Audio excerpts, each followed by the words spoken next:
Hay lugares que el mar no solo oculta, los protege. Bajo su brillo tranquilo guarda lo que el viento olvida, lo que el tiempo ya no se atreve a pronunciar. Cuando la luna se inclina y la marea suspira contra la orilla dormida, algo antiguo despierta, no una voz, sino un recuerdo que respira bajo las olas. Mucho antes de que las ciudades del hombre encendieran su fuego, existió otro mundo, uno que relucía como oro martillado junto al borde del agua. Sus torres reflejaban el amanecer. Sus calles cantaban con el murmullo de fuentes vivas, y su pueblo caminaba en sintonía con el pulso mismo de la tierra. Algunos lo llamaron el primer reino, otros Atlántida, y en el oriente se susurraba su nombre como Rutasura, el reino radiante que desapareció bajo el mar. ¿Qué verdad se oculta bajo esos nombres? Nadie lo sabe. Pero el océano recuerda lo que la historia no puede. Los antiguos viajeros hablaban de un pueblo que creía que la memoria era sagrada. Construyeron templos no para adorar, sino para recordar. En sus santuarios, las paredes estaban cubiertas de tablillas de cristal, no grabadas con letras, sino con patrones de luz. Los sacerdotes, llamados guardianes del aliento, sostenían que cada pensamiento, cada sueño, dejaba una huella en el mundo, y que al capturar esas vibraciones, podían preservar el alma de su civilización para siempre. Cada atardecer, cuando el horizonte se volvía bronce, subían a las terrazas de mármol para cantar los nombres de los muertos, no con tristeza, sino con gratitud. Decían que el mar llevaba esos nombres hasta las estrellas, donde se convertían en constelaciones de memoria. Sus astrónomos, con instrumentos tallados en obsidiana y concha, leían el cielo como una escritura sagrada, siguiendo el viaje de las almas a través del firmamento. Pero toda luz debe volver a su origen. Las leyendas dicen que un temblor comenzó, primero bajo la tierra, luego dentro de los hombres. El mar, sereno y eterno, empezó a elevarse, brillando con una luz extraña. Algunos dijeron que la luna había cambiado su camino, otros, que los dioses se habían apartado. Pero los ancianos de la ciudad no huyeron.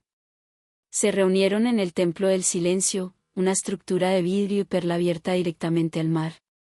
Y allí, cantaron. Cantaron no por salvación, sino por rendición. Sus voces, suaves como llamas, se elevaron y cayeron con las olas, llevando su mundo entero al ritmo del abismo. Una a una, las torres se hundieron, sus luces apagándose como estrellas al amanecer.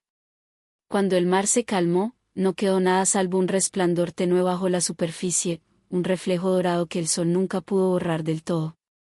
Pasaron los siglos. El mar olvidó su idioma, pero no su pulso. Los marineros que cruzaban el Índico hablaban de armonías extrañas en la corriente, como si el agua misma cantara. Algunos oían música, otros lamento.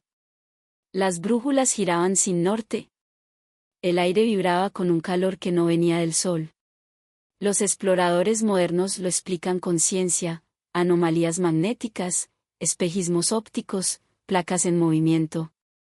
Pero incluso los más racionales confiesan que a veces, cuando el motor calla y el barco deriva sin viento, lo sienten, la presencia de algo más antiguo que el tiempo.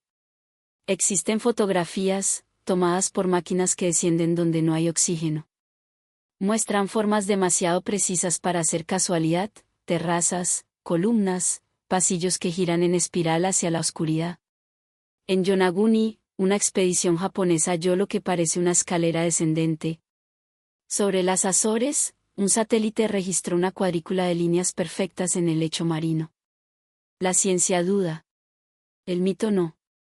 Quizás esos fragmentos pertenezcan al imperio de la memoria, al pueblo que convirtió el recuerdo en arte y el arte en eternidad. Quizás, cuando el mar los tomó, no los destruyó. Los guardó. Cada columna, una sílaba. Cada ruina, un verso de un himno inacabado. Si uno descendiera lo bastante profundo, más allá del azul que se apaga, más allá del reino de la luz, quizá lo encontraría, la catedral del silencio, donde el coral florece con forma de letras y los peces flotan como fantasmas entre las columnas. Allí, bajo el peso del agua, aún late un corazón antiguo. Dicen que el mar es cruel. Pero tal vez sea compasivo, una madre que abraza a sus hijos para que el ruido del mundo no los alcance. La ciudad sumergida no murió. Duerme. Y en su sueño, sueña con nosotros. Cada ola que toca la orilla trae consigo fragmentos de su historia, granos de memoria disfrazados de arena. Cuando caminamos por la playa y sentimos la espuma fría en la piel, tocamos su mundo. Tocamos una civilización que se negó a morir. Escucha con atención. Bajo el rumor de las olas, entre los latidos del corazón, todavía se oye su canto. La voz del océano que devoró una edad dorada, y el susurro de las almas que no pidieron ser salvadas, sino recordadas. Quizás nunca fue destrucción. Quizás fue una ofrenda.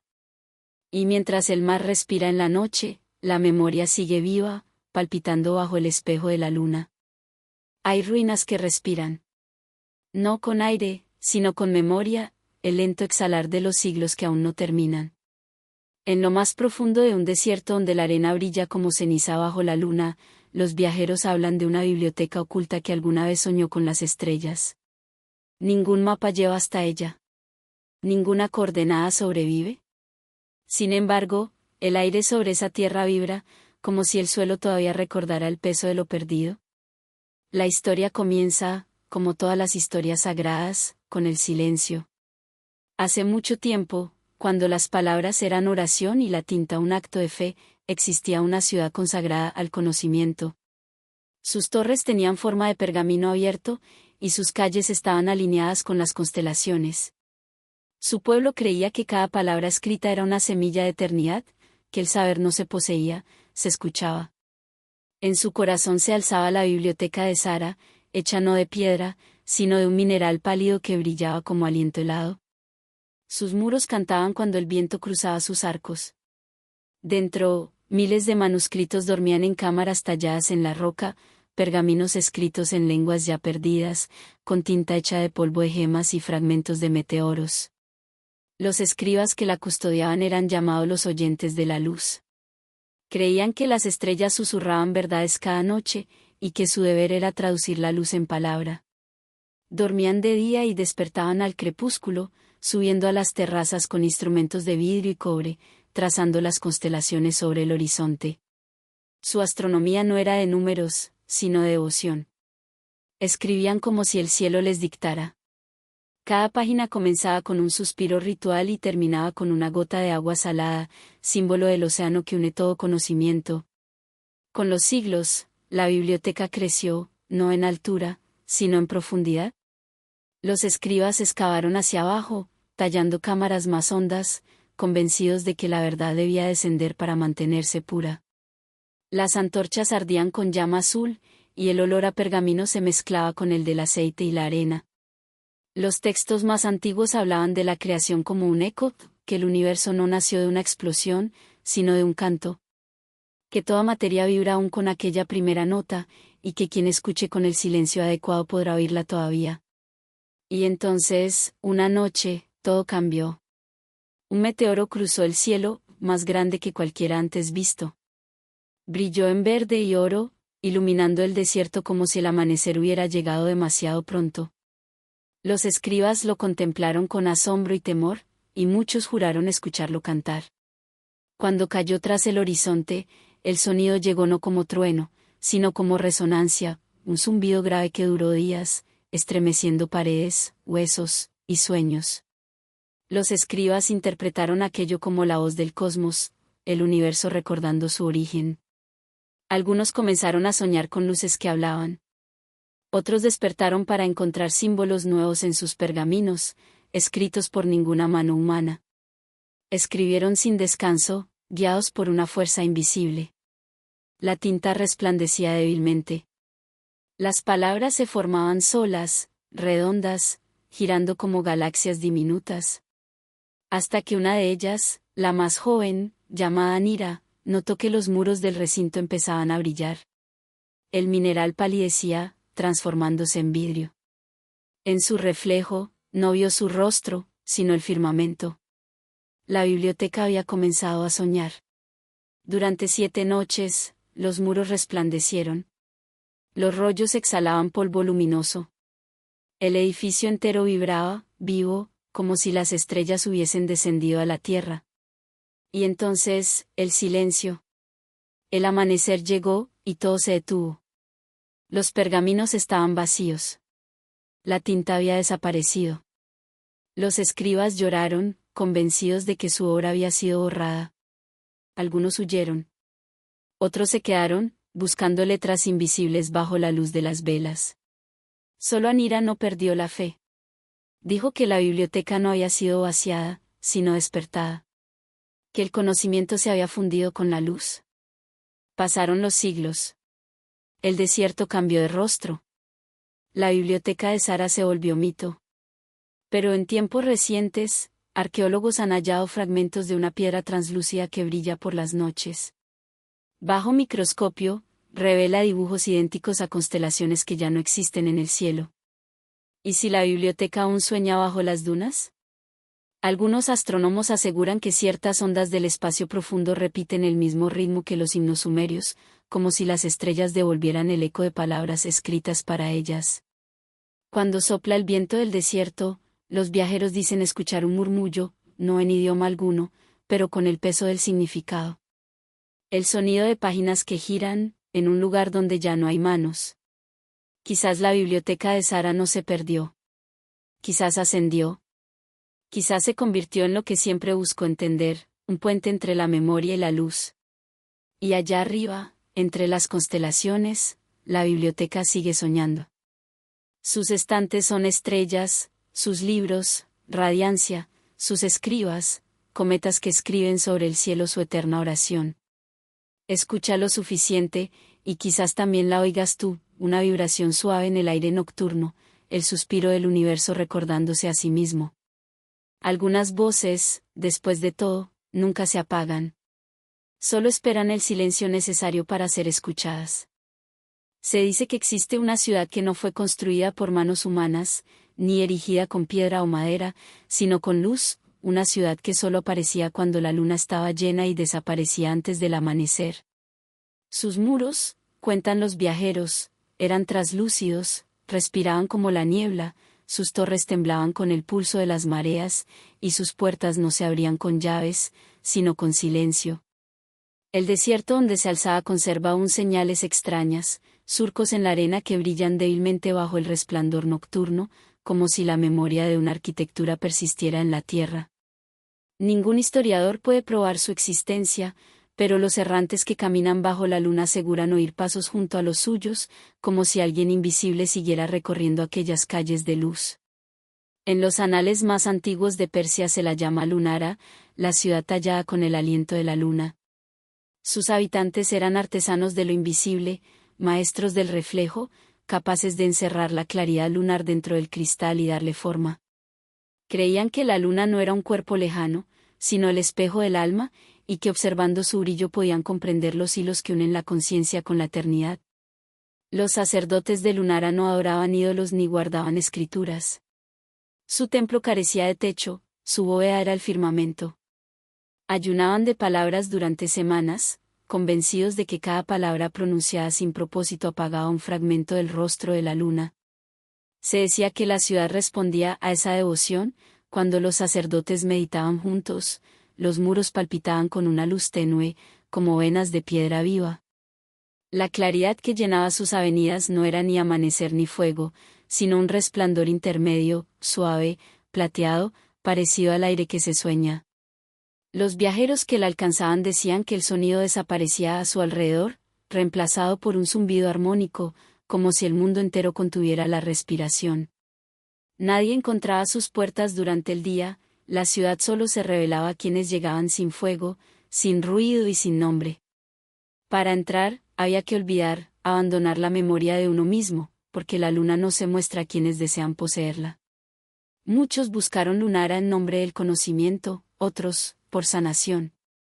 En su centro, contaban, había una fuente que no reflejaba el rostro, sino el destino. Pero quienes miraban demasiado quedaban presos del tiempo, algunos regresaban con el cabello plateado, con ojos que parecían ver más allá del presente, otros jamás volvían, absorbidos por la luz que quisieron comprender. Cuando los imperios del llano marcharon sobre el desierto, guiados por la codicia de su brillo, hallaron solo arena y silencio. Sin embargo, durante la noche, el suelo bajo sus tiendas resplandecía débilmente, y un soldado juró ver torres emergiendo del polvo, sus bordes delineados en luz, sus ventanas llenas de rostros hechos de sombra. Al amanecer, sus huellas habían desaparecido. Algunos eruditos modernos atribuyen la leyenda a espejismos, refracción lunar sobre salinas o delirios de sed, pero el desierto sabe lo que la razón olvida, que la ilusión es solo la memoria disfrazada, y que la luz también sueña. En 1932, una fotografía aérea sobre el Rab al-Khali mostró un dibujo circular entre las dunas, demasiado perfecto para ser natural, semejante a un laberinto dormido. Los pilotos que revelaron la imagen afirmaron que el negativo brillaba con un leve resplandor verde. 2 años después, un incendio destruyó el archivo y la fotografía desapareció, llevándose con ella el último vestigio físico de Lunara. Aún así, quienes viajan bajo la luna llena dicen ver algo, una línea, una curva, un resplandor que parece querer reconstruirse. Tal vez Lunara nunca fue de piedra. Tal vez fue un reflejo, una arquitectura de pensamiento, una ciudad nacida del acto de mirar. Quizá aún vive en nosotros, en los espacios donde callamos, en los instantes en que el alma se ilumina sin motivo. Porque toda civilización es eso, luz de luna convertida. En materia, un resplandor mental que toma forma y la pierde. La ciudad tallada con luz de luna puede haber desaparecido del mundo, pero habita en cada gesto de introspección, en cada silencio que respira.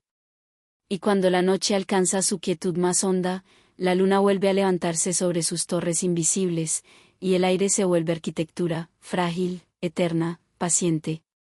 Porque hay cosas que no fueron hechas para permanecer. Fueron hechas para volver.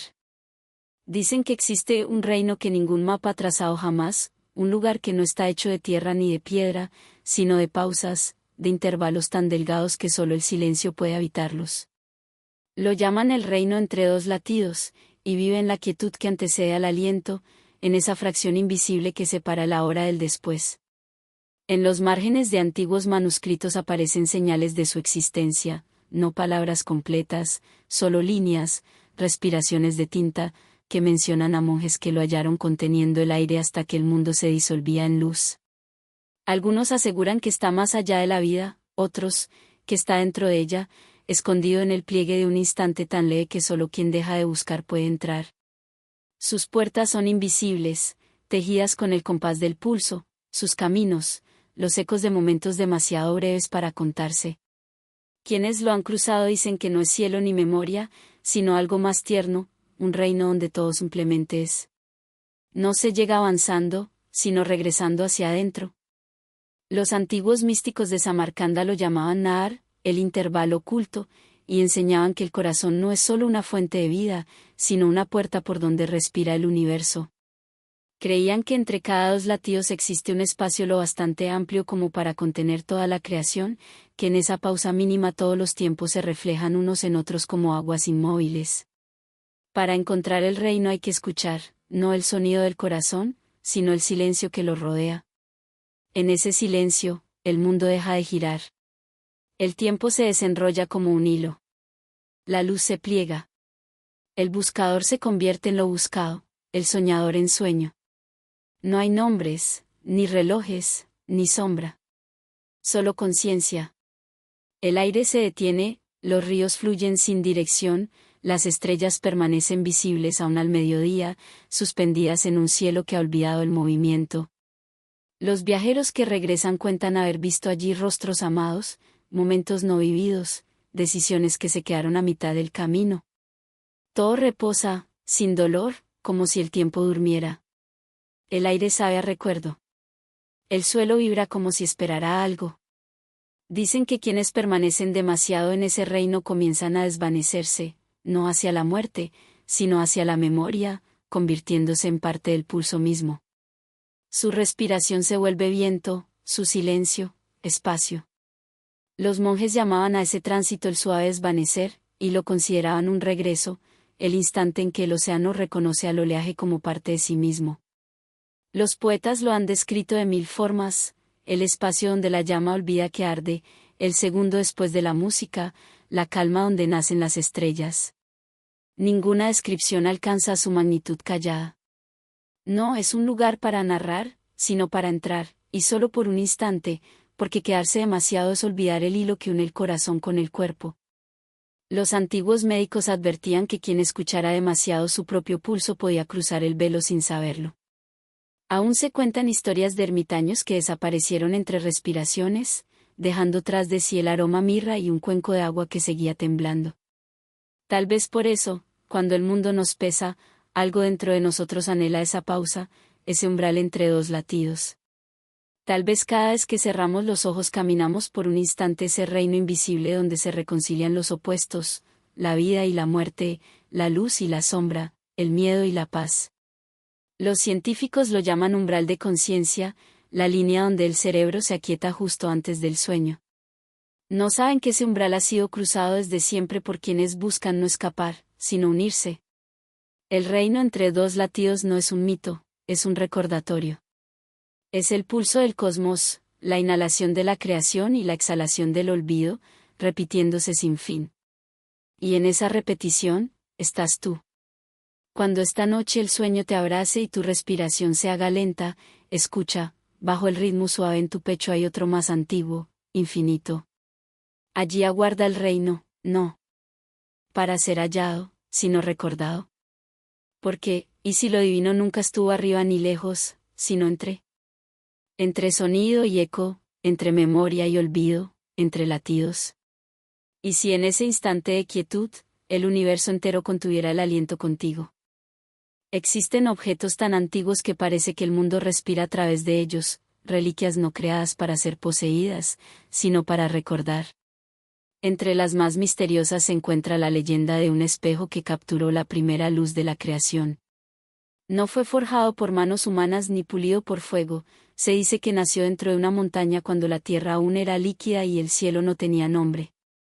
Lo llamaban el espejo del primer amanecer, y quienes lo miraban no veían su reflejo, sino la memoria de todo lo que fueron antes de nacer. Los relatos más antiguos no provienen de un solo pueblo, los himnos mesopotámicos hablan de un ojo brillante del comienzo, los mitos andinos mencionan una piedra que refleja el primer aliento de los dioses, y los sacerdotes de África guardaban un espejo negro que contenía el amanecer primordial. En distintas lenguas, la historia es la misma, como si la humanidad compartiera un recuerdo común, un reflejo universal. Se decía que el espejo descansaba en una cueva iluminada sin fuego, bañada por una luz que no provenía de ninguna fuente visible. Los peregrinos que llegaban hasta su cámara describían el aire como denso, el silencio como vivo. Las paredes parecían ondular suavemente, y en el centro se alzaba el espejo, redondo, negro como obsidiana, sin marco, frío como sombra pero radiante como el alba. Quienes lo buscaban lo hacían no por curiosidad, sino por anhelo, creían que mirar en su superficie era contemplar el nacimiento de la verdad. Pero nadie regresaba igual. Los cronistas antiguos escribieron que el espejo no mostraba el pasado ni el futuro, sino el instante antes de ambos, el momento en que la luz descubrió que podía mirarse a sí misma. Contemplar aquello era recordar el nombre original, el sonido que el alma emitió al entrar por primera vez en el mundo. Y ese recuerdo era demasiado vasto. Algunos lloraban hasta desfallecer, otros reían hasta quedarse sin aire, unos pocos callaban para siempre, con los ojos fijos en algo que ya no pertenecía a este tiempo. Los sacerdotes comprendieron entonces que el espejo no debía usarse para revelar, sino para reflejar. Construyeron a su alrededor el templo de las sombras, sellándolo con velos de lino y plata, permitiendo solo un resplandor leve, lo suficiente para recordar que la luz, sin sombra, también ciega. Cada noche se reunían sin fuego, aguardando en silencio, convencidos de que, si el mundo alguna vez olvidaba su origen, el espejo volvería a brillar para recordárselo. Pasaron los siglos. Los imperios nacieron y se derrumbaron como olas. La montaña que lo ocultaba se perdió entre nombres borrados y mapas mal copiados. Pero su rastro persistió, en las canciones de los nómadas, en los discos de plata que colgaban de los chamanes, en los espejos de obsidiana hallados en tumbas aztecas donde se decía que podía verse el rostro antes de los rostros. Incluso la ciencia, muchos siglos después, pareció tocar su eco. Los astrónomos que estudiaron el resplandor cósmico del origen del universo lo describieron como un reflejo, una huella luminosa del primer amanecer todavía viajando por el tiempo. Era el mismo mito, transformado en lenguaje estelar. Pero algunos afirman que el verdadero espejo aún existe. Un monje del Himalaya contó haber hallado un estanque en lo alto de las montañas, que brillaba sin sol, y que al mirarlo no vio su rostro, sino un horizonte que se doblaba hacia adentro. Escribió solo una frase antes de desaparecer: me miró de vuelta. En siglos posteriores, los místicos dijeron que la meditación era el nuevo espejo, el acto de mirar hacia adentro hasta encontrar la luz anterior al pensamiento. Tal vez sea lo mismo, el espejo antiguo y la mente contemplativa, ambos recipientes del mismo recuerdo. Quizás somos fragmentos dispersos de aquel reflejo primordial, partículas de un amanecer que nunca terminó. Si el espejo del primer amanecer aún existe, tal vez ya no sea de piedra. Tal vez habite en nosotros, en ese espacio detrás de los ojos, donde la luz se une con la conciencia. Cuando lo cerramos, no vemos oscuridad, vemos el resplandor leve de algo más antiguo que las estrellas. Esa luz es la misma que un día se elevó en el espejo, la misma que continúa, silenciosa, dentro de cada respiración. Y cuando dormimos, cuando la mente cae en ese silencio luminoso, quizá la tocamos otra vez, la imagen que nos recuerda antes de recordarnos. Porque el espejo nunca quiso mostrar el mundo. Solo quiso decirnos que cada principio sigue brillando, callado, dentro de su propio reflejo. Dicen que existe una puerta en un cañón de piedra roja donde la tierra guarda el aliento, un arco alto y estrecho, pulido por siglos de arena, cincel y silencio, con rostros tallados tan gastados que parecen regresar a la roca, y cuando el viento del desierto atraviesa ese umbral al atardecer lleva un tono que ningún instrumento produce, un zumbido bajo y tierno que se afina hasta convertirse en un hilo plateado, como una flauta que ha olvidado su canción y solo recuerda el soplo. Las tribus nómadas llamaban al arco la garganta de la memoria, un lugar donde el mundo habla sin palabras, y los ancianos apoyaban la palma en la piedra tibia para enseñar a los niños a escuchar no el significado, sino una sensación que camina por la piel como sombra sobre el agua. En la curva interior hay inscripciones apenas visibles, espirales, marcas de estrellas, líneas del ancho de una mano, y los arqueólogos han intentado fecharlas por el líquen y el polvo, por el hierro del grano, pero el cañón rehúsa los números exactos, como si allí el tiempo hubiera aprendido a redondear sus bordes y a sentarse en silencio. Cuentan las historias que un pueblo trajo aquí sus últimas canciones, viajeros de un valle resquebrajado por la sequía con canastos de semillas, huesos y pergaminos, y al saber que sus campos no volverían, tallaron sus voces en la piedra para que el viento recordara por ellos, cada rostro una sílaba, cada surco un exhalo, y cuando la tarde entraba por la abertura su lengua se levantaba como un velo, invisible pero sentida, y viajaba por las llanuras para consolar a los vivos en temporadas duras. Los pastores aún hablan de noches en que el zumbido llega antes que la brisa, como un coro que dobla una esquina fuera de la vista, y los animales alzan la cabeza y escuchan con la dulzura que solo tienen las cosas recién nacidas. Un estudioso llevó tubos de vidrio y un registrador sensible al cañón y capturó aquellos tonos, y al traducir las frecuencias en notas esperaba azar, pero encontró un patrón, un intervalo paciente que repetía como pasos, 5 pulsos y un silencio, 5 pulsos y un silencio, la misma cadencia de una nana de un pueblo desaparecido a 200 millas. Escribió un artículo que ninguna revista aceptó porque concluía con una frase que ninguna ciencia puede pesar: el sonido es una forma de recordar, y dejó la ciudad para envejecer junto a la puerta, hombre de pocas palabras y muchas pausas. Ahora llegan peregrinos en silencio, sin banderines ni monedas, solo una quietud que profundiza la quietud antigua, y se sientan en la sombra canela a mirar el polvo moverse en los rayos de sol como galaxias en lenta rotación, y siempre hay alguien que formula al cañón una pregunta sin pronunciarla: ¿estarán a salvo los míos? ¿Qué significa perdonar? ¿Cómo devuelvo lo que nunca fue mío? Y el viento responde no respondiendo, rozando el oído tan leve que el corazón debe inclinarse y volverse oído entero. Se cuenta la historia de una viuda que llevó un manojo de cartas atadas con hilo azul y las ofreció al viento que cruzaba el umbral, una a una, y cada página tembló en una danza íntima antes de seguir barranco abajo. Y aquella noche dijo que el zumbido traía la risa de su esposo como pluma, no el sonido, sino la forma, y eso acomodó sus huesos como el agua serena acomoda el polvo.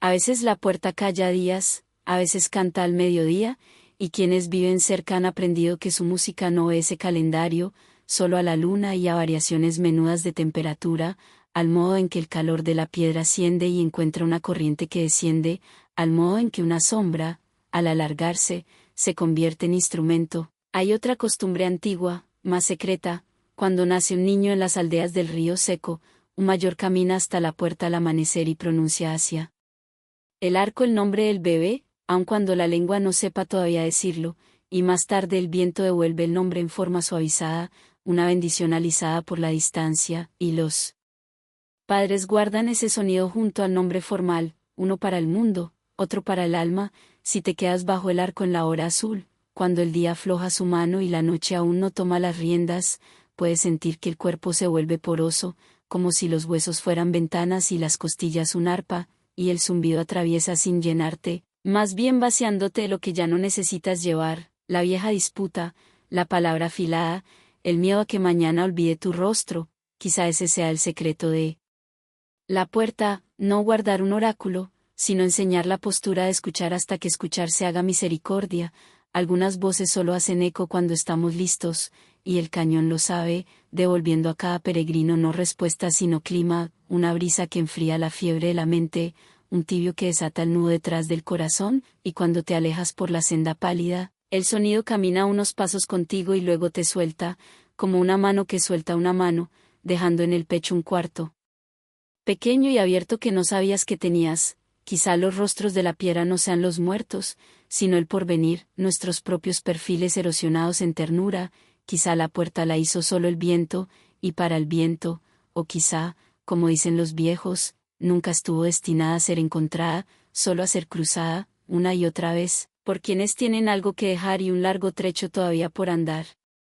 Dicen que alguna vez existió un río que podía recordar, una corriente tan antigua que no llevaba solo agua, sino el peso de cada nombre que había tocado, susurrándolos como canciones de cuna a las piedras de su lecho. Las tribus que vivían junto a él lo llamaban Anuna, la madre de los ecos, y creían que todo ser, desde el insecto hasta el emperador, debía cruzar sus aguas dos veces, una al nacer, cuando el río pronunciaba su nombre por primera vez, y otra al morir, cuando lo llamaba de vuelta hacia el silencio. Hoy el río no figura en ningún mapa, su cauce se ha movido con los siglos, devorado por desiertos, desviado por inundaciones, enterrado bajo el limo del olvido, pero en ciertas noches, cuando el aire se espesa y las estrellas bajan su luz para escuchar, los viajeros dicen oír el murmullo del agua donde no hay río alguno, y si prestan atención distinguen sílabas en su rumor. Algunos reconocen su propio nombre y lloran sin saber por qué. Las viejas leyendas cuentan que Anuna nació de un solo manantial en la ladera de una montaña, donde la lluvia del primer temporal se acumuló en una hondonada de piedra. El viento que cruzaba aquella concavidad producía un tono parecido al aliento antes del canto, y de ese tono cayó la primera gota, y de esa gota nació la primera palabra. La palabra se hizo corriente, y la corriente aprendió a hablar. La gente acudía a sus orillas no para beber, sino para recordar. No construyeron templos, porque el río mismo era oración. Cada mañana las mujeres lavaban la tela en su luz, y cada tarde los ancianos se sentaban junto a su borde a escuchar las voces de quienes se habían ido. Decían que el río nunca olvidaba un nombre una vez escuchado, que aunque el mundo ardiera o celara, ese sonido seguiría fluyendo en el movimiento eterno del agua. Por eso, cuando nacía un niño, la madre susurraba su nombre en un puñado de agua y la soltaba corriente abajo. Y cuando un anciano moría, le humedecían los labios con esa misma agua, para que el río pudiera reconocerlo cuando el cuerpo volviera al polvo. Con los siglos se decía que su corriente no estaba hecha de lluvia, sino de lenguaje, que lo que brillaba bajo la luna no era agua, sino memoria. Pero la memoria es frágil, y la tierra olvida incluso lo que ama. Con el tiempo, el río cambió.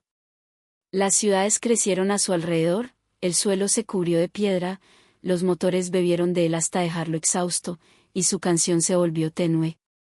Los sabios lo estudiaron como sistema y no como alma, ignorando el modo en que las cañas temblaban como si escucharan.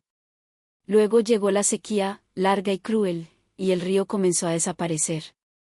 Sin embargo, los que vivían cerca de su lecho seco juraban que de noche aún oían su curso bajo tierra, un murmullo que subía entre las grietas del barro. Decían que el río se había ocultado para proteger los nombres que custodiaba, refugiándose en el corazón del mundo, donde el silencio es más hondo. Siglos después, exploradores siguieron esas historias y excavaron profundo entre arenas y pizarras. A una profundidad nunca antes alcanzada, hallaron una corriente subterránea, fría y clara como un suspiro. Cuando registraron su sonido, captaron algo que no era movimiento, sino voz, un murmullo de miles de voces a la vez, hablando en una lengua más antigua que el viento. Los científicos publicaron informes, llamándolo vibración, presión, fenómeno mineral. Pero uno de ellos, un geólogo ya viejo, se negó a explicarlo. Volvía cada noche al sitio y se sentaba junto a la entrada de la cueva hasta el amanecer, escuchando. Antes de morir escribió solo una frase: «Conoce mi nombre». Algunos dicen que cuando sueñas con agua, no mar ni lluvia, sino agua que fluye, es el río recordándote. Que cada gota que tocas lleva la huella de cada ser que la tocó antes. Quizá el río nunca fue un lugar, sino una presencia, la memoria colectiva de todos los que han vivido, condensada en forma líquida. Tal vez cada arroyo, cada lágrima, cada marea es un fragmento de Anuna todavía hablándonos con voz tenue a través del tiempo. Y quizá por eso el sonido del agua nos calma, porque es el idioma más antiguo del alma, el idioma del regreso. Cuando la noche cae y oyes la lluvia sobre el techo o un arroyo lejano moviéndose entre las piedras, escucha bien, hay ritmo allí, un orden de sílabas que ascienden y se disuelven, una letanía antigua que nos llama por nombre. Y cuando el último sonido se apaga y el sueño te alcanza, quizá el río fluye otra vez dentro de ti, recordando no quién llegaste a ser, sino quién eras antes de que el mundo olvidara pronunciarte.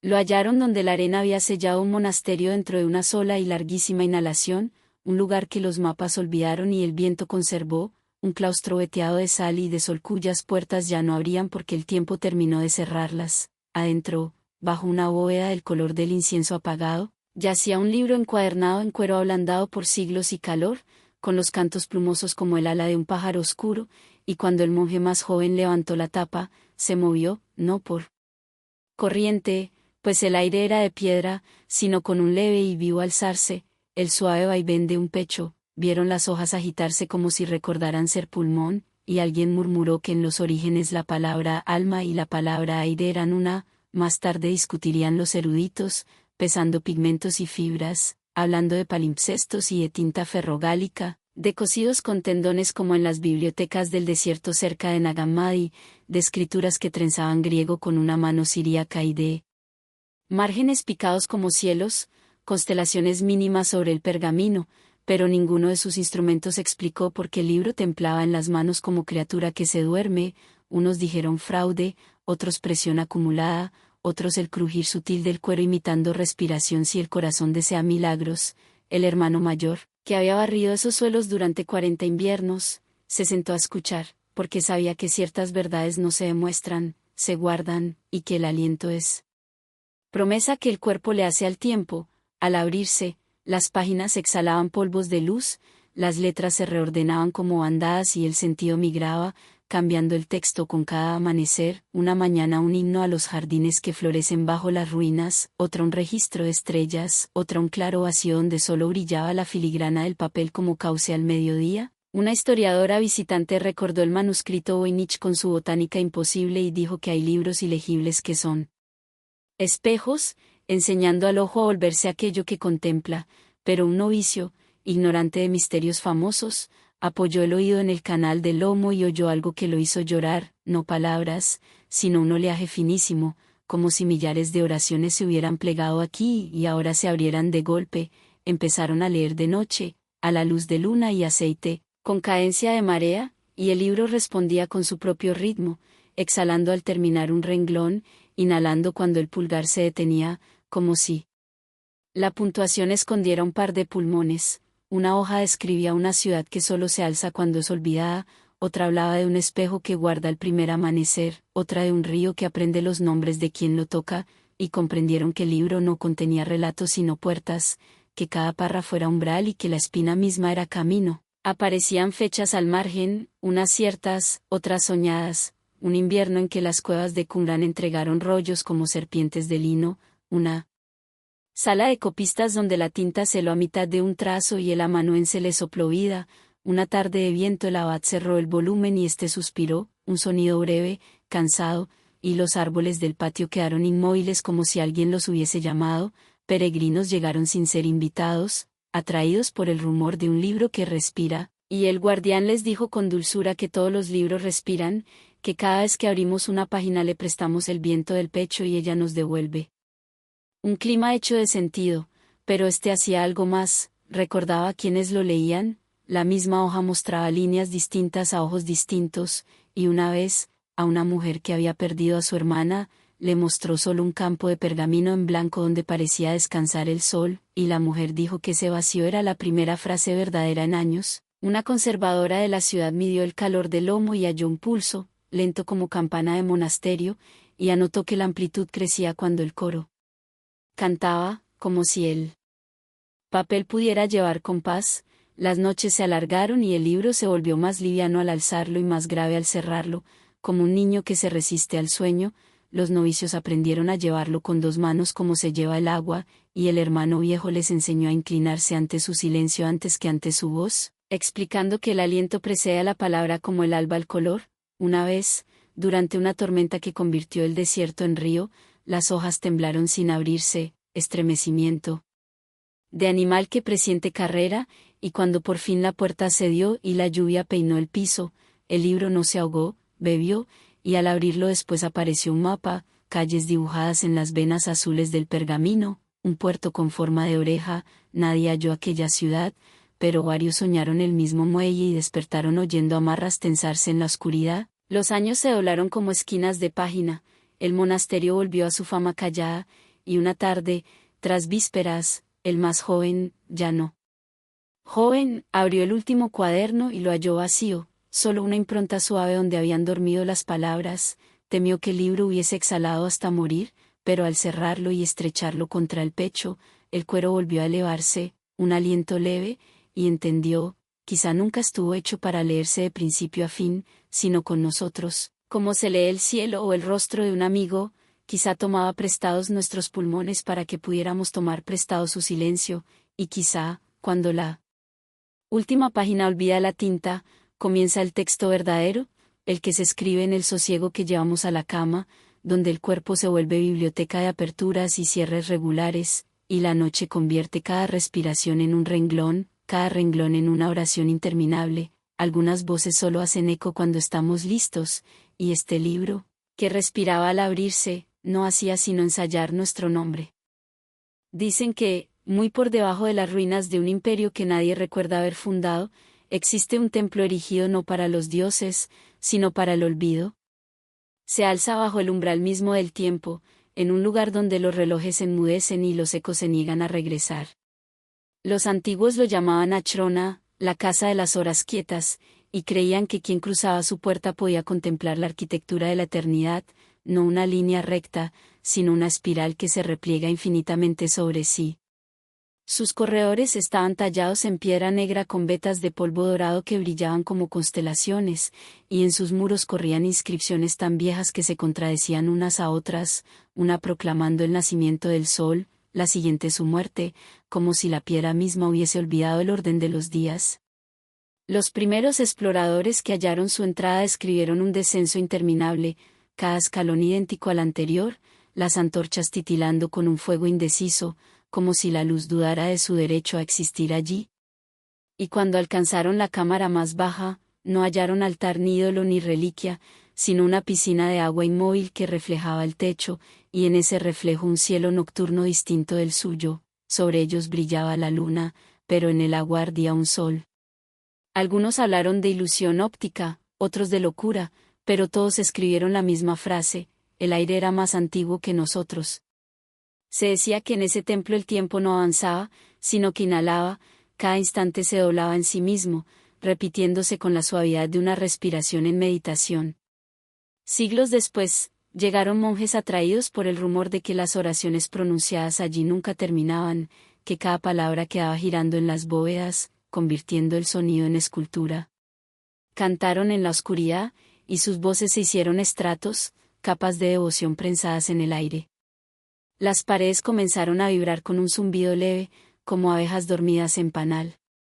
Los monjes descubrieron que cada sílaba regresaba años después, transformada, más profunda, como si el tiempo respondiera.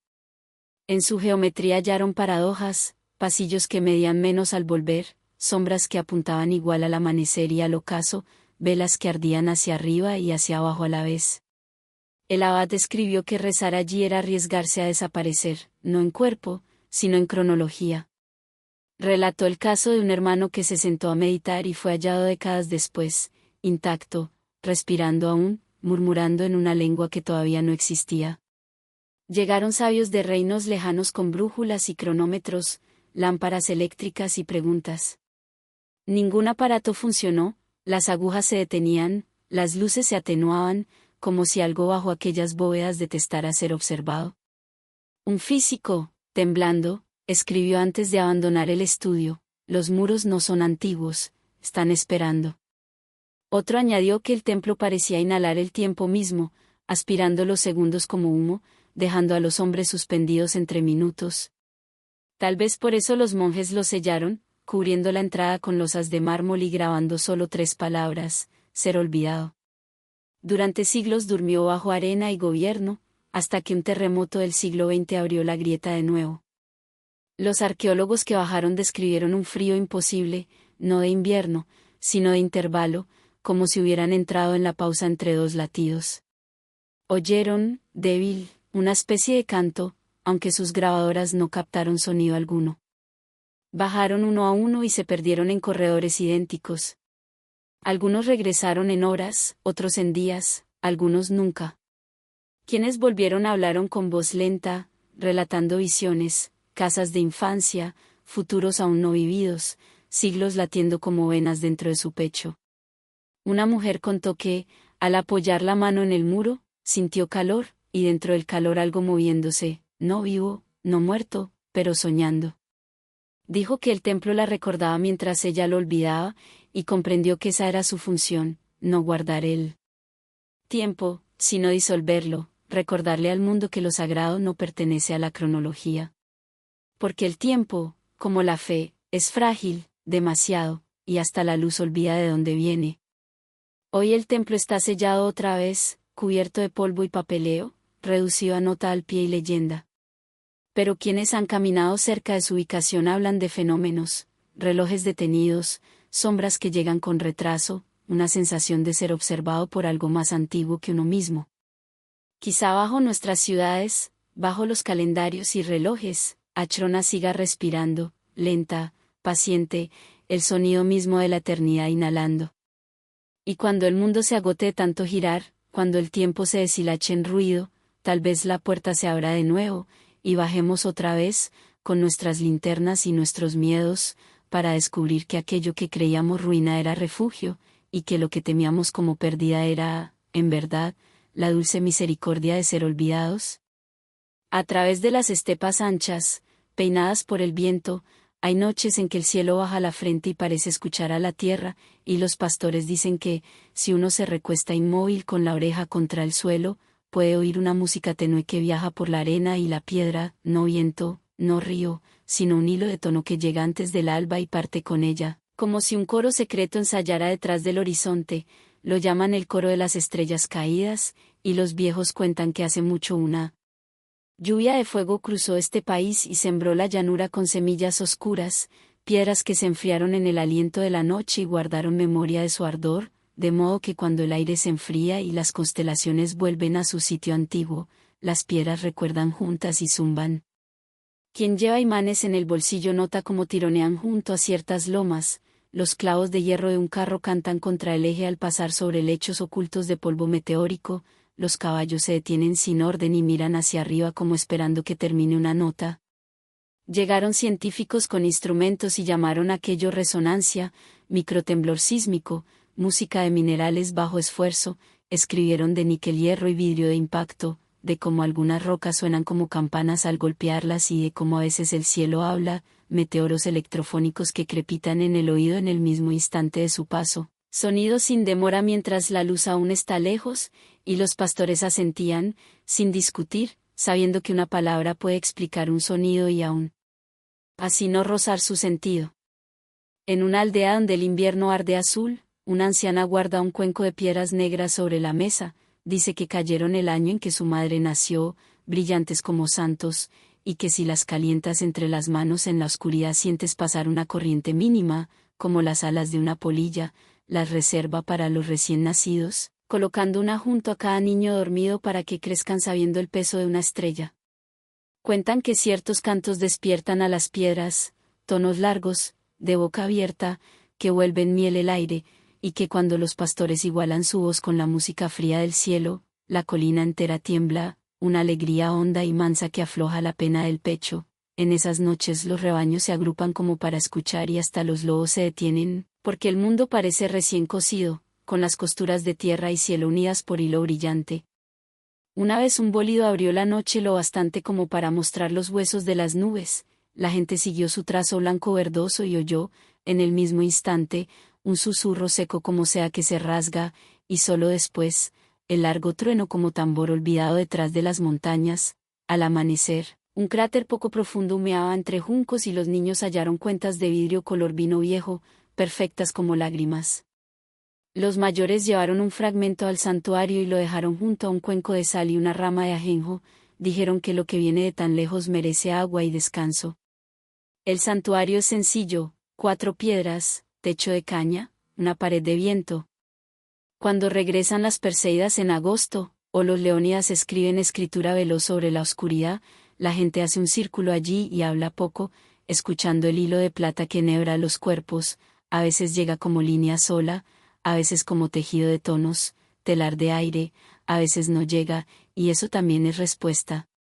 De la ciudad vino un maestro con alumnos y grabadoras y habló de Cheliabinsk y Campo del Cielo, de cómo el hierro antiguo del cielo fue martillado en cuchillos y bendiciones, de mapas que señalan campos de dispersión como los monjes señalan milagros. Preguntó al pastor más joven qué significaba la música, y el muchacho se tocó el pecho. Significa que esto no está vacío. En invierno el coro suena más claro, cuando la nieve apaga los ruidos menores y el mundo se vuelve oído. En esas noches las constelaciones parecen más cercanas, como si el frío las tensara, y la Vía Láctea es un río de sal vertido desde una mano alta. La gente sale a ese blanco y se queda quieta hasta que el aliento se hace lento y forma nubes pausadas, y entonces el tono los encuentra, unísono bajo y paciente que no pide nada, y recuerdan a sus muertos con una facilidad que no duele, como si el duelo al fin estuviera afinado.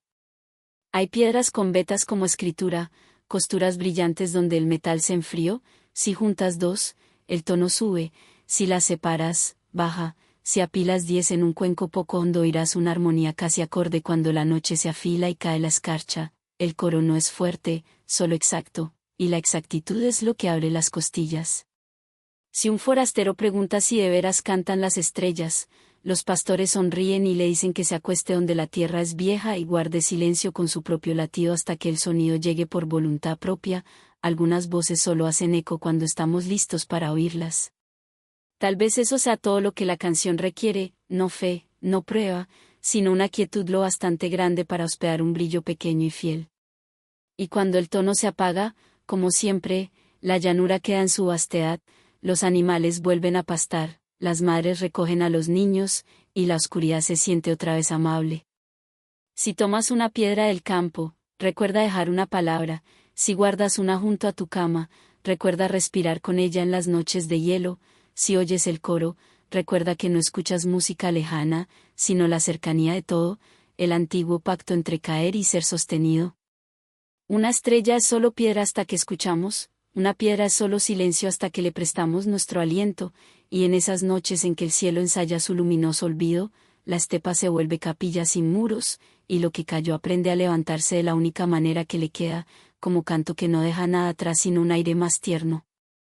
Cuentan que, en el borde de un desierto que ningún mapa se atreve a dibujar, donde la arena se une al horizonte como una página esperando tinta, se levanta un palacio hecho de memoria, no de mármol ni de cristal, sino de historias jamás contadas.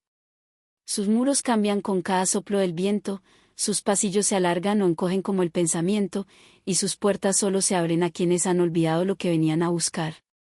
Los nómadas lo llaman el Palacio de las Historias No Escritas, y dicen que aparece al anochecer, cuando el mundo está entre el recuerdo y el sueño. No tiene cimientos, pues se erige sobre la duda, sobre la pausa antes de confesar, sobre el silencio después de perder. Quienes lo han visto aseguran que brilla débilmente, como iluminado desde adentro por los fantasmas de palabras que casi existieron. Desde lejos parece un espejismo, torres translúcidas como el aliento, ventanas que tiemblan con reflejos que no pertenecen a nadie. Pero al acercarse, el aire se llena de murmullos, relatos inconclusos, cartas abandonadas, pensamientos que alguna vez encendieron la mente de un poeta y se apagaron antes de volverse tinta. Los primeros viajeros que lo alcanzaron hablaron de voces que no usaban idioma, sino intención, el murmullo profundo de historias esperando nacer. Dentro, el palacio guarda infinitas salas, cada una dedicada a un tipo distinto de olvido. Una resplandece con los sueños a medio contar de reyes que despertaron antes de verlos cumplidos. Otra vibra con las canciones que las madres quisieron cantar y nunca pudieron.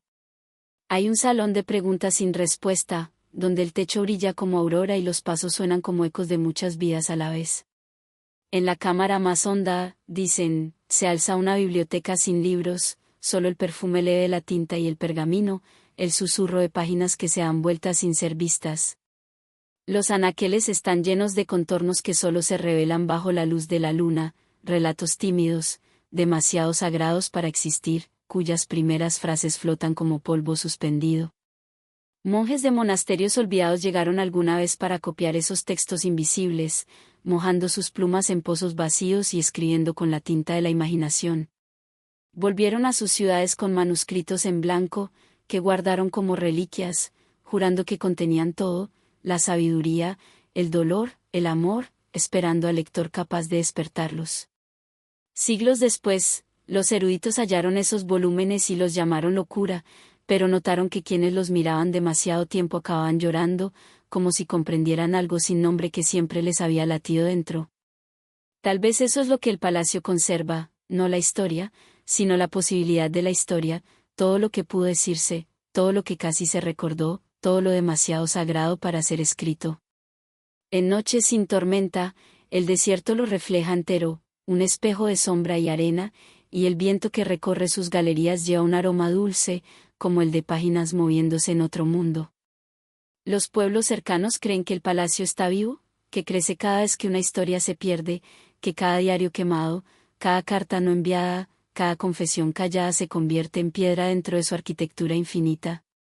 Algunos viajeros dicen haber entrado y salido sin cambio alguno, otros, que al regresar faltaban días de sus vidas, nombres que ya no respondían. Pero todos aseguran que algo los sigue al salir, una presencia leve pero constante, como una pregunta que se niega a borrarse. Un poeta que desapareció allí dejó grabada una sola línea en madera: escribimos no para recordar, sino para dejar algo que nos recuerde. Quizá por eso el palacio persiste, porque hasta el silencio desea ser visto. Cuando la luna alcanza su punto más alto y no proyecta sombra, el palacio se desvanece, disolviéndose en aire hasta el amanecer, como si descansara del peso de tanta memoria no dicha. Pero el viento continúa su canto, arrastrando sílabas de historias aún no nacidas. Si te quedas quieto y cierras los ojos, puedes sentir el pulso tenue de esa arquitectura lejana, el latido de todo lo que no tuvo voz. Porque el mundo no está hecho solo de lo que fue dicho, sino de lo que espera ser pronunciado. Y quizá, alguna noche o en el último respiro antes del alba, te encuentres caminando por sus pasillos cambiantes, rozando muros hechos de tus propias palabras no escritas, y comprendas que siempre has vivido allí, dentro del palacio de todo lo que casi dijiste. En una ciudad costera donde la niebla trenzaba los callejones como incienso lento, había un reloj en la plaza del mercado que desobedecía con dulzura la dirección del mundo, una esfera de esmalte oscuro, enmarcada por una caja de bronce verdosa por la sal, cuyos indicadores se movían mansos contra el grano del mediodía, devanando las horas como quien recoge hilo de vuelta en la bobina, y los habitantes, ya habituados a gaviotas, mareas y otras obediencias circulares, aprendieron a vivir con aquella terquedad suave como con un viento local.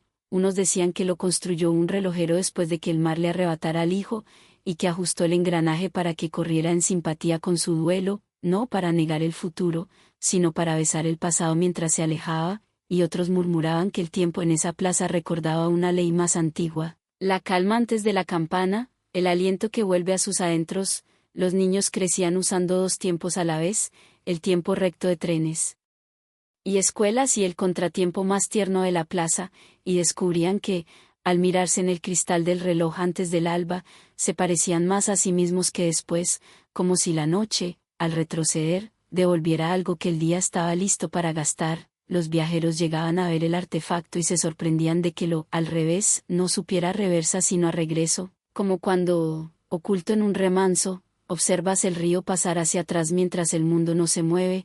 La tienda del relojero olía a aceite y cedro, y tras el mostrador reposaba un nido de escape espejados, dientes tallados al revés para que el impulso fluyera en sentido contrario. Sobre el banco descansaba una foto ajada del mecanismo de anticitera con notas en letra cerrada: el mar guarda calendarios que la tierra olvida. Vi un recorte de un físico que hablaba de flechas del tiempo, de la entropía deshaciendo la trenza, del té enfriándose y las estrellas muriendo, mientras otros defendían que en las escalas más pequeñas el universo es ambidiestro y las ecuaciones corren en ambos sentidos, que el futuro y el pasado a veces se toman de la mano cuando hacemos silencio, como si el cosmos fuera un reloj que por un instante recuerda cómo lo dieron cuerda. Al mediodía el reloj tañía una melodía no de horas golpeadas sino de horas soltadas, notas que descendían como golondrinas hacia la tarde, y la plaza se detenía como se detiene el mar entre dos olas, un equilibrio instantáneo en que los tenderos se asomaban a las puertas y los pescadores alzaban la vista de las redes como si estuvieran a punto de pronunciar un nombre. Una maestra reunía a sus alumnos bajo la esfera y explicaba que hay relojes invertidos en cafés de Praga y laboratorios, curiosidades que invierten el orden de los números para que el 3 ocupe el lugar del 9, y que algunos pintores colgaron relojes espejo en sus estudios para estudiar la reflexión del mundo. Luego bajaba la voz y les contaba de relojes de sol romanos donde el mediodía se hacía con sombras que iban al contrario, de la idea de Barber de un collar de horas, de fotografías que parecen rejuvenecer cuando se las recorre con un dedo amoroso, y los niños asentían con la solemnidad de lo comprendido sin palabras. De noche, el cristal sostenía la luna como moneda en la palma de un mendigo, y a veces la niebla se quedaba tan quieta que podía oírse el latido invertido del escape, tic, tac, tac, tic, un compás que se sentía como perdonar sin decirlo. Una viuda venía cada tarde con una lata de migas para las palomas y dejaba una carta doblada en la base, jamás abierta, dirigida al año que le quitó al marido, y decía que el toque al revés aflojaba el nudo detrás del esternón hasta que el aire entraba fácil. Un buzo, recién vuelto de catalogar un campo de meteoritos de hierro en la estepa, se paró bajo la caja y recordó el coro que cantaron las piedras, y juró que la aguja de los segundos llevó su mente por un mapa de noches en sentido opuesto,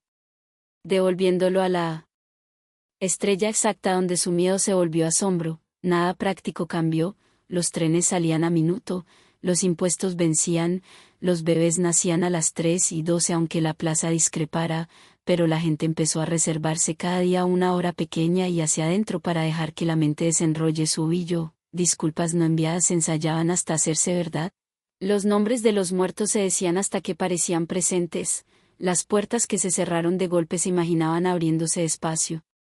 Y de algún modo esto hacía más livianas las horas de avance, como redes izadas vacías después de una tormenta. Un turista preguntó al relojero si el reloj luchaba contra el universo, y él sonrió con el cansancio de los hombres buenos y dijo: no, escucha la parte del tiempo que la mayoría de los relojes tapa, y alzó la esfera para mostrar un anillo de marcas mínimas en el borde, pequeñas lunas, pequeñas mareas, y una frase grabada tan tenue que hubo que empañar el bronce con aliento para leerla. Algunas voces solo hacen eco cuando estamos listos para oírlas, en la fiesta de San Eligio el coro cantó un canon escrito para caer hacia atrás sobre sí mismo, y en el traslape la plaza tembló con una dulzura melancólica que hizo que desconocidos se apoyaran en desconocidos como si un viento repentino lo exigiera. Una niña que nunca conoció a su abuelo se paró a medianoche bajo la esfera y sintió una mano pasar por la suya como agua fresca, y, aunque no lo dijo, empezó a arreglar relojes a los vecinos, uno por uno, devolviendo la hora a nacimientos y agonías como si fuera un chal. Los años se apilaron como vitelas translúcidas por el uso y el bronce se oscureció hasta el color de la lluvia. Vi una mañana el reloj se detuvo, sin drama, sin romperse, un silencio tan entero que las gaviotas corrigieron el vuelo. El pueblo se reunió esperando pena, pero el relojero, ya viejo, no subió la escalera, dobló un paño, ordenó sus herramientas y dijo: quizá nunca estuvo hecho para ser dado cuerda para siempre. Durante una semana la esfera sostuvo la quietud como cuenco, y la plaza aprendió un silencio más hondo, y entonces, al atardecer del séptimo día, sin mano que lo tocara, la minutera titubeó y volvió a moverse, no hacia atrás esta vez, no hacia adelante, sino con el viento como viniera, un pequeño clima de bronce, un consentimiento suave. Unos dijeron que el muelle se asentó, otros que el mar perdonó, otros que el pueblo aprendió a llevar dos tiempos, el que nos arrastra y el que nos devuelve. Cuando la campana soltó su mediodía invertido, el sonido apenas alcanzó los bordes del mercado, como si estuviera destinado solo a quienes habían estado escuchando desde siempre. Quizá nunca fue un remedio para la punzada de los días, sino un recordatorio de que las horas no son líneas sino marea, y que una vida puede gobernarse no solo por lo que avanza, sino por lo que regresa, en silencio, como una mano que encuentra otra mano en la niebla. Al final de todos los caminos, cuando los capítulos se pliegan como alas y la noche se abre como un libro aún por leer, yace un río que ningún mapa nombra, un murmullo plateado que serpentea entre campos de sonido olvidado. No fluye hacia el mar ni hacia la montaña, sino hacia adentro, por el sueño del que escucha. En sus orillas descansan los restos de cada historia medio contada, una piedra de la ciudad hundida, una pluma del libro que respiraba, un fragmento de reloj brillando con tiempo invertido. El aire huele a sal y a humo de vela, y sobre las estrellas arden bajas, inclinándose en despedida. Aquí, el lenguaje se desata de sí mismo, las palabras se disuelven en sus raíces más antiguas, suspiro, aliento, viento. La corriente las recoge, suaves y circulares, llevándolas de vuelta al silencio del que nacieron. Si acercas el oído, puedes oírlas, las voces de todo lo perdido, reinos sumergidos, plegarias inacabadas, nombres susurrados una sola vez bajo un eclipse.